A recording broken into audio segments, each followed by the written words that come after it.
Good good afternoon, Sir Christian Blas.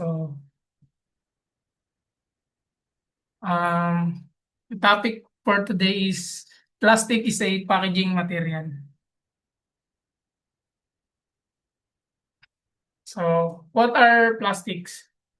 Plastic may be defined as any group of substance of natural or synthetic organ consistent chiefly of polymers of high molecular weight that can be molded into shape or form by heat and pressure.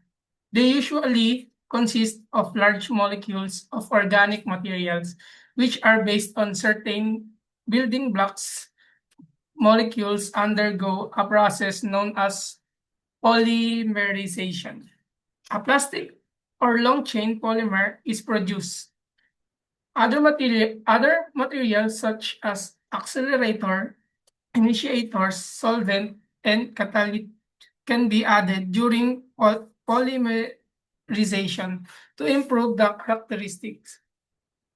So, advantage at ano yung advantage? Advantage niya is lightweight, reduced volume, no corrosion problems, and good resistant to mold and bacteria.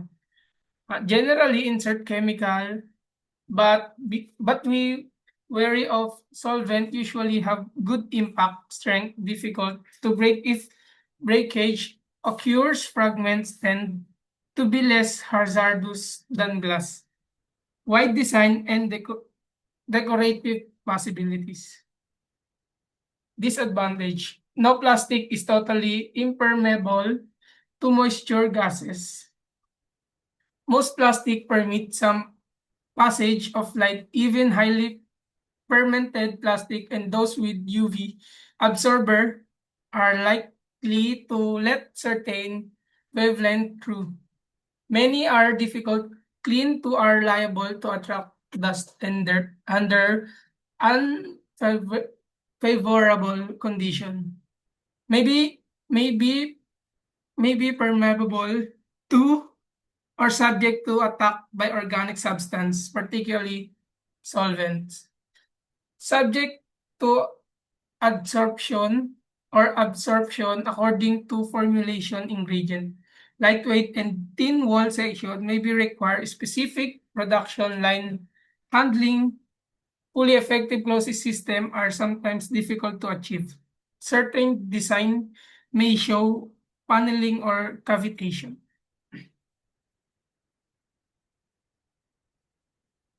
So,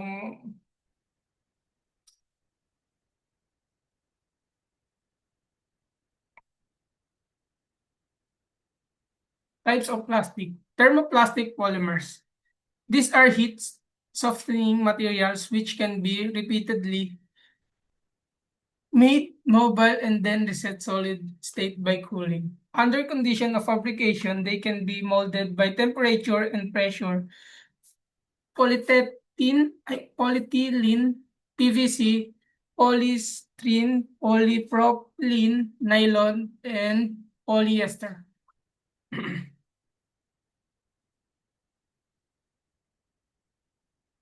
Thermosetting polymer. These are polymer produced by a polymerization process involving curing or vulcanization stage during which the material becomes set to permanent state by heat and pressure. Further heating leading to decomposition of the plastic. Phenolics, melamine, urine, ethylene, epoxides, certain polyesters, polyurethanes, cross-linked polymers. Plastic used for packaging. High density polyethylene characteristic. Low cost, moderately flexible, stiffer, and has better barrier properties. Chemical resistant, poor clarity, translucent in natural state, can be tinted with any Opaque color, odorless and tasteless. Advantage, low cost, good moisture barrier, not attacked by most solvent. Disadvantage, poor barrier for oxygen and other gases. Odor and flavors are sometimes lost. Perfume or flavoring oil can transpire rapidly. Stress crack in the presence of some product. Application for wind wall blow molded container. Injection molding of closure rest. Rotation molding for large containers such as carboys. Industrial and consumer bags and thermofor tray. 2. Low density polyethylene. Odorless and tasteless, easily blended with such copolymers. Highly resistant to most solvents, poor barrier for gases. Softening temperature is around 210 Fahrenheit. Easily pigmented, good transparency, translucent, and waxy in thick water container. So, ang advantage niya is flexible, moisture barrier, though chemical resistant, lightweight, low cost, heat sealable. So, sa disadvantage naman is not practical for rigid container and flexible packages. Problem is flavor and odors, stress cracking, not recommended for oily product. Sa application naman ay use is feasible, tubes and bottles, wrap and bags for different products. They're formed into trays frozen food, contains coating materials for bottle cartons, bacon wrap, and paperboard milk containers. So 3 is linear low density polyethylene. Characteristic niya is low cost, lightweight, superior toughness, rigid, flexible, moisture barrier, chemical and stress, crack resistant. Sa advantage naman is good tensile strength, puncture resistance, good impact and tear properties, stress cracking and warding resistant. For application naman is for large size bagging and wrapping operation. So, sa polypropylene, so characteristic niya naman is heat and chemical resistance, though ay rigid, resist oil and greases, stress crack resistance, fairly good barrier to moisture and gases, high melting point. Sa advantage naman is lightweight, low cost, less shrinkage. Sa disadvantage naman is low impact strength, sharp melting point. Sa application naman is widely used in closure of all kinds, suitable for some boil in bag package and containers, standard plastic in molded containers.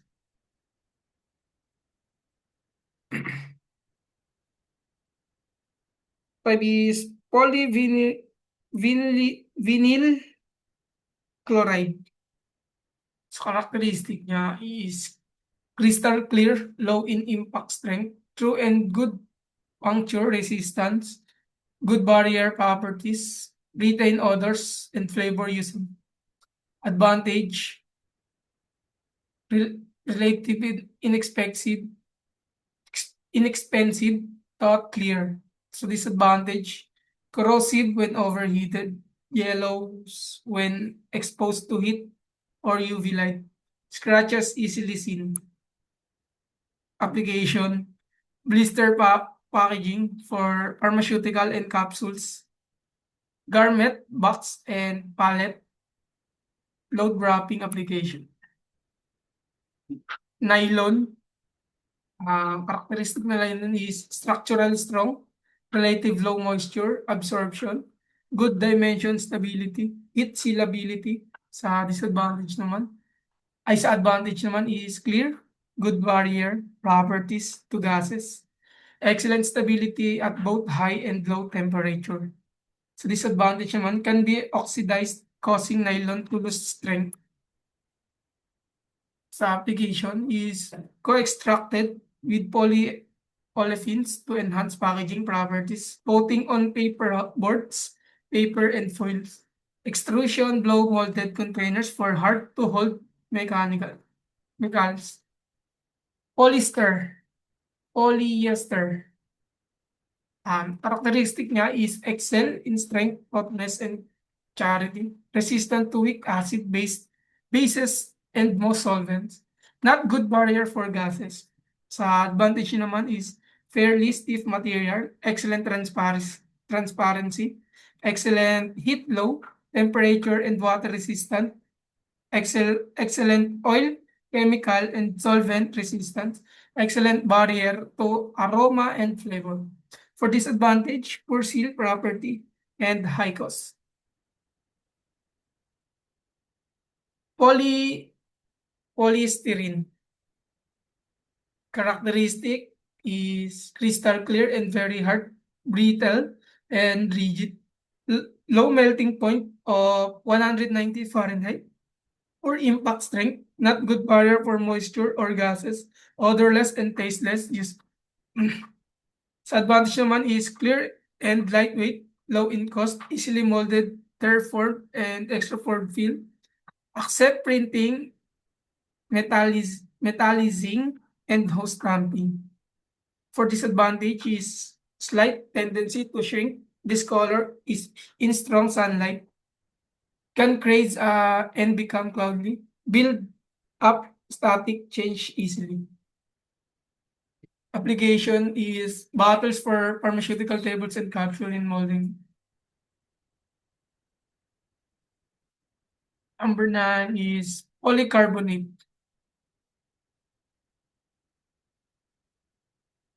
So good charity impact, ductility and low controllable mold shrinkage, sterilizable and tolerates gamma radiation. High-priced material. Ang advantage niya naman is bit clarity, tautness, and high softening temperature. Dimensionally stable and processable, odorless and non-staining. Disadvantage, high cost, high permeation of moisture and gases, sensitive to oxygen and carbon dioxide. So, plastic processing. Injection molding grains of polymer are mixed and heated by a cool screw in a machine and injected under a high pressure into a cool mold. So as you can see in this picture, ito yung pag dito na nangyayari yung pagmold. So, syempre, andito yung cover. Ito yung gagawing pang mold, yung molding powder, like in this picture. Then itong screw, ito yung magtutulak para ipunta dito sa hulmahan yung powder na nakalagay sa molding. So, dito, tutulak niya para mapunta dito sa mold, then mold, heat, then dito na siya mabubuo. Sa two compression molding, powdered resin is put into heated mold. Mold closes under high pressure.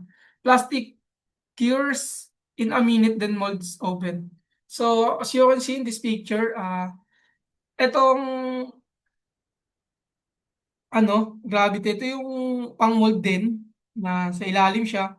Then yung compound, ito yung parang powder din na gagawin nilang mold, gagawin nilang mold. So, ito naman yung force plug. So, ito yung force plug is, siya yung magtutulak pababa para ma-mold yung powder dito sa molder. So, dito sa pangalawang picture, may kita nyo na bumaba na siya, na tinulak niya na pababa para mahulma yung isang bagay na ginagawa.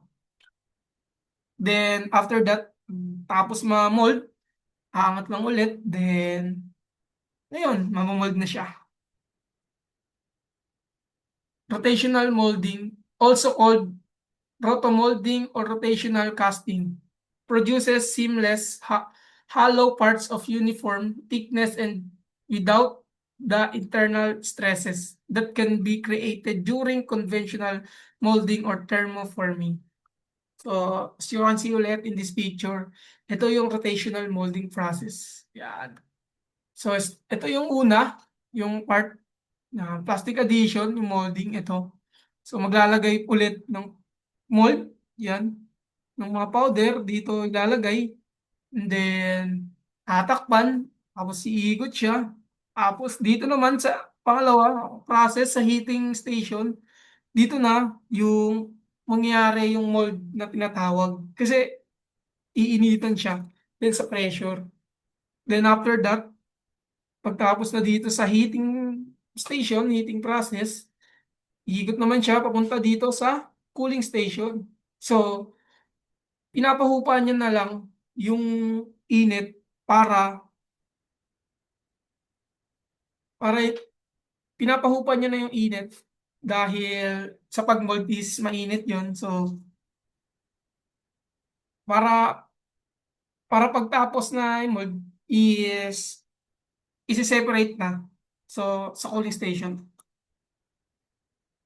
So, blow molding, similar to glass making, and use either or single or two-stage process for producing bottles.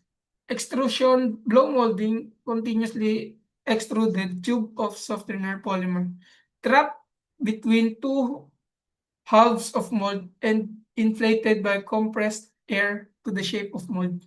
So dito po sa picture naman is ito yung tinatawag na extruder. Then ito blow pin. Tapos ito yung mold. Ito yung parang dalawang bakal. Yan. Then after that, yung extruder, yung blow pin, papasok dito. Then ibublow niya yung pang moldan para makagawa ng isang bottle. Then, as you can see in this picture, um, dirito na siya sa pangalawa.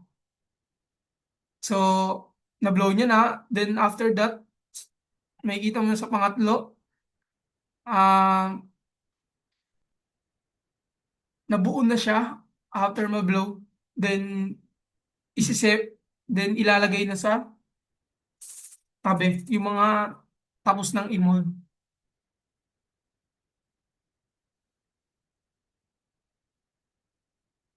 Then, stretch blow molding.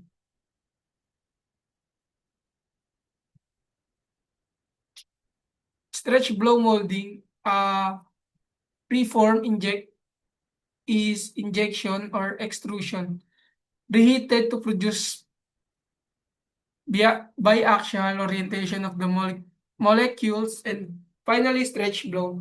Injection blow molding. Polymers is injection molded around blowing stick, then transferred to blowing mold. Compressed air is used from final shape of container. So, parang same lang sila I mean, stretch. So, same lang din sila ng kanina. Na ganun lang din siya. So, glow stick, then ito yung parang gamit na isi-shape as a glass or bottle. Then, ilalagay siya dito sa molding. Then, itong glow stick or machine, i-blow niya to shape the bottles. Then, after that, after ma-blow, ito na-shape na siya as a bottle, glass bottle. Then isi-separate na yung mga naaayos.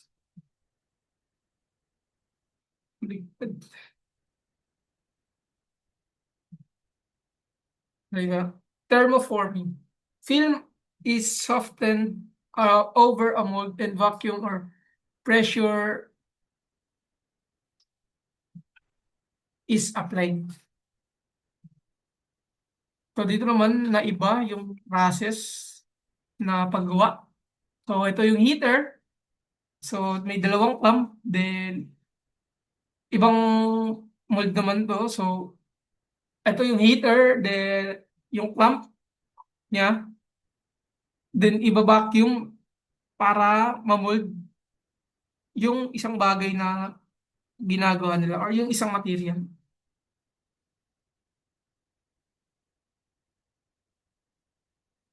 So, typical technologies of converting to give a new processing to yield new venue on rolls that a within this substrate, which are plastics, film sheet, paper, and cloth.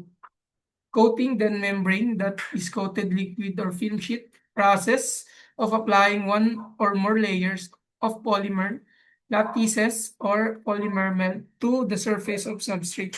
Laminating, made multiple layers by adhesive extraction, molding resin. Printing to express conveyance of high information and ornament. Then, for metallizing, metals are vaporized and adhere to substance. Number 5, embossing. Offset of concave convex design to substrate by embossing to make soft peeling and matte surface. Slitting.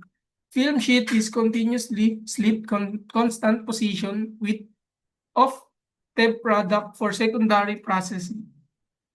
7, winding is set purpose to adjust edge of roll product and get rid rejected part. So, ito is continuance ng plastic. So, plasticizers, plasticizer, plasticizers, fillers, extenders, lubricant, and stabilizer, UV absorber, slip additives, anti-slip additives, anti-blocking agents, colorants, pigment, and yes, antiagents, internal release agent, inhibitors, and toughening agent impacts modifiers, and flame retarding agent, opacifiers, whitening agent, agnet.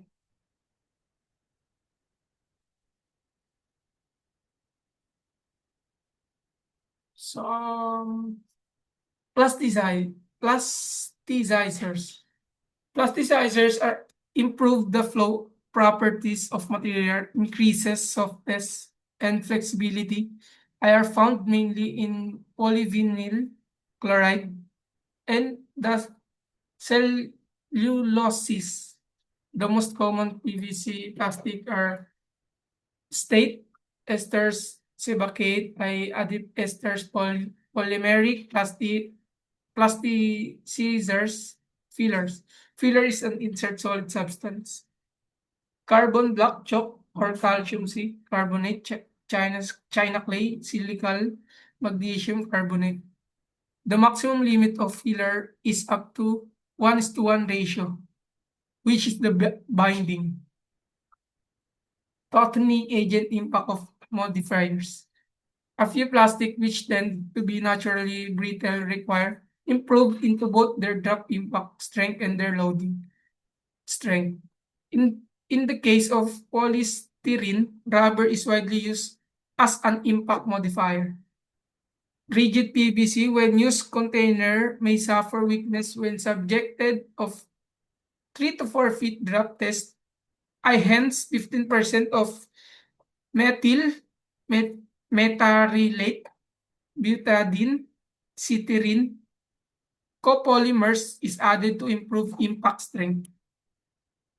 Lubricants nyo naman. Lubricants may be added either as an adhesive or the fabrication stage as a processing aid. In general, lubricant prevent adhesion with metal part. Lubricant may also improve the flow of thereby lower the temperature of molding operation. In silicone, polydimethyl siloxane may be used in LPD, HPD film to improve flow. Lubricant may be liquid such as waxes, sterates, or liquid such as liquid paraffin.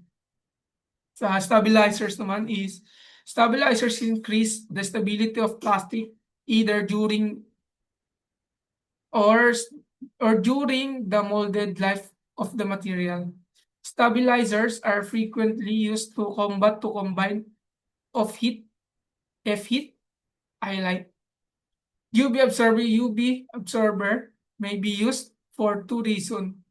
One, to protect the plastic from UV degradation. Two is to prevent the product degradation due to UV rays passing through the plastic.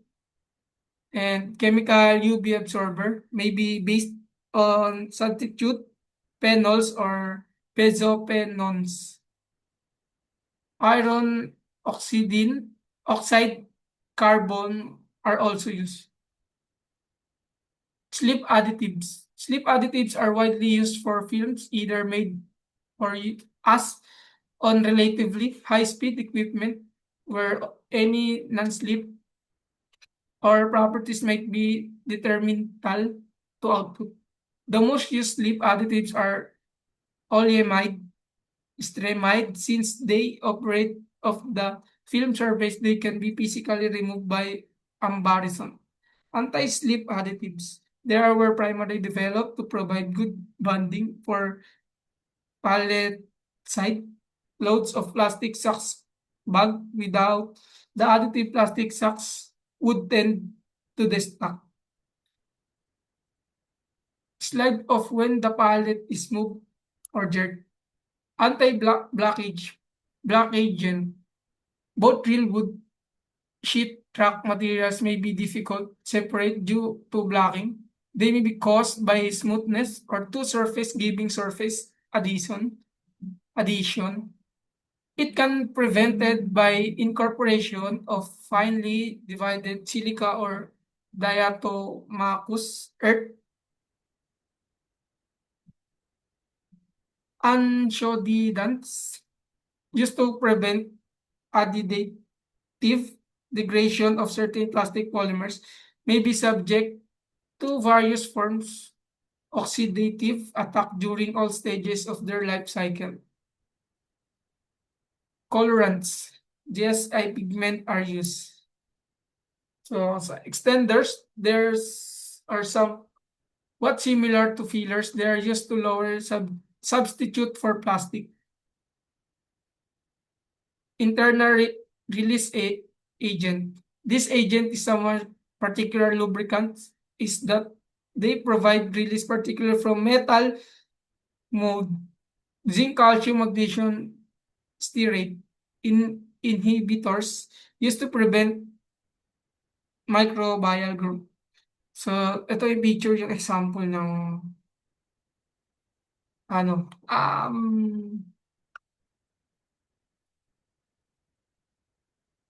sa plastic na mga minumold. Plastic used for pharma packaging. Plastic container, plastic collapsible tube,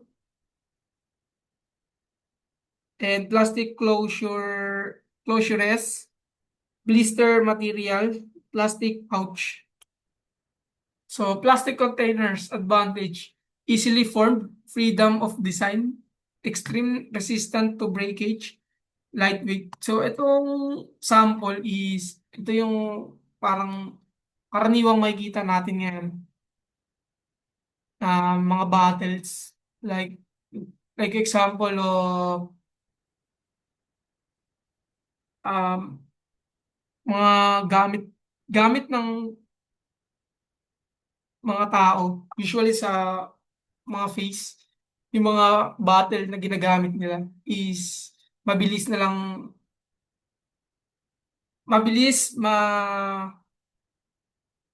napalabas yung isang bagay sa loob ng isang plastic bottle. So, i-squeeze mo lang, then magagamit mo yun.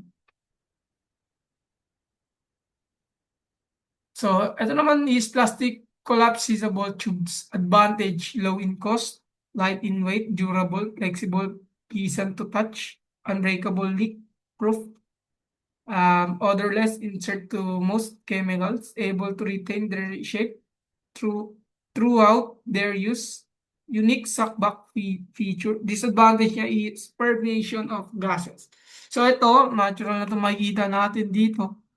So, yung iba, pangmukha, yung iba, mga, mga sunscreen, usually ganun. Then, mga gamit sa mukha, yung iba. Then, itong plastic collab tubes, para isiyasabi, madali na lang siyang gamitin. Kumbaga, isang squeeze mo lang, lalabas na yung isang bagay dun sa loob ng isang tube na gagamitin mo. So, gaya dito sa advantage niya yung lightweight. So, as you can see, magaan naman siya. Then, anytime pwede mo siyang madala. And then, yun lang. Yun lang po. Thank you for listening, Sir Christian Emerson. Engineer Christian Emerson Blas. And I'm Jordan Kinal, representing the topic of plastic as a packaging material. Yun lang po. Thank you po.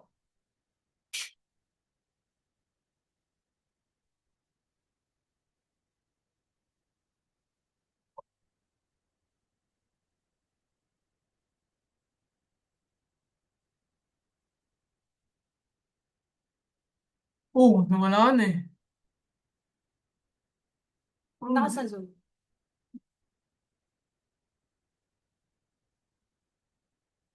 Nagre-record pa. Ito,